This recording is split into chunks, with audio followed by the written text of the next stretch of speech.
Aditi, 12 months ago, came to the Vic Open as your first tournament as a professional, and you're back here 12 months later. Obviously, it's been a big 12 months for you. Looking forward to the week ahead. Yes, I am. I've had a really good season, and this is my first European Tour event of this year, so I'm trying to do well and hopefully have another great season this time. Finished off 2016 really positively as well too, so obviously come into this year confident of doing well not only here but overseas as well too. Yeah, sure. I played really well the last 3 months of last year, and I also played here last week in Queensland, so that was good. I think that helped me gain some confidence, and I've played this course last year, so hopefully that should help if the wind doesn't pick up.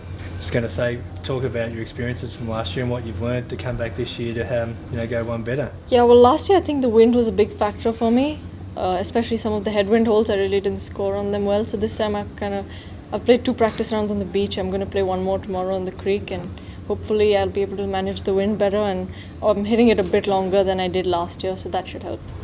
The experience of last year of coming to play this tournament for the first time as a pro, how was that for you, and what did you think of the format of the men and women playing together? Yeah, that's really different. I think we don't see that anywhere in Europe or in the whole world, so that's really cool. It was my first time last year, and it was fun.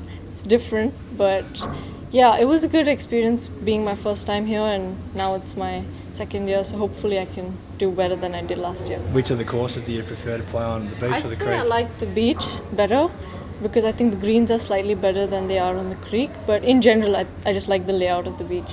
Just talk us through representing your country at the Olympics last year too. It's a big thrill for any athlete. What was that like for you, and to be in contention almost win the gold? Yeah, it was. I found out that golf would be in the Olympics in 2012, and that's when I started working towards it. So to have qualified for the Olympics, being from India, and to have done so well on the first 2 days was really good. I wish I'd done better on the final 2 days, but the experience was something I'll always remember, and that was pretty much one of the highlights of my season, so it was good. You had a great year in Europe last year, winning the Rookie of the Year in a couple of tournaments. Off to America this year as well too. What's that experience going to be like for you? Yeah, well, because I finished second on the European Tour money list, I should be able to play some of the majors this year. I don't know how many, but that should be interesting. And also, I have a conditional card on the LPGA, so I'm going to try and play as much as I can, and half here, half there. I don't know where I'm going to be for most of the year, but I'm going to see how it goes. And Mum and Dad here with you this week, so that'll help you as well too to relax out on the course and play the best you can. Yeah. My dad caddied for me last year as well in Qatar, where I won. So hopefully he can, help me out this week too.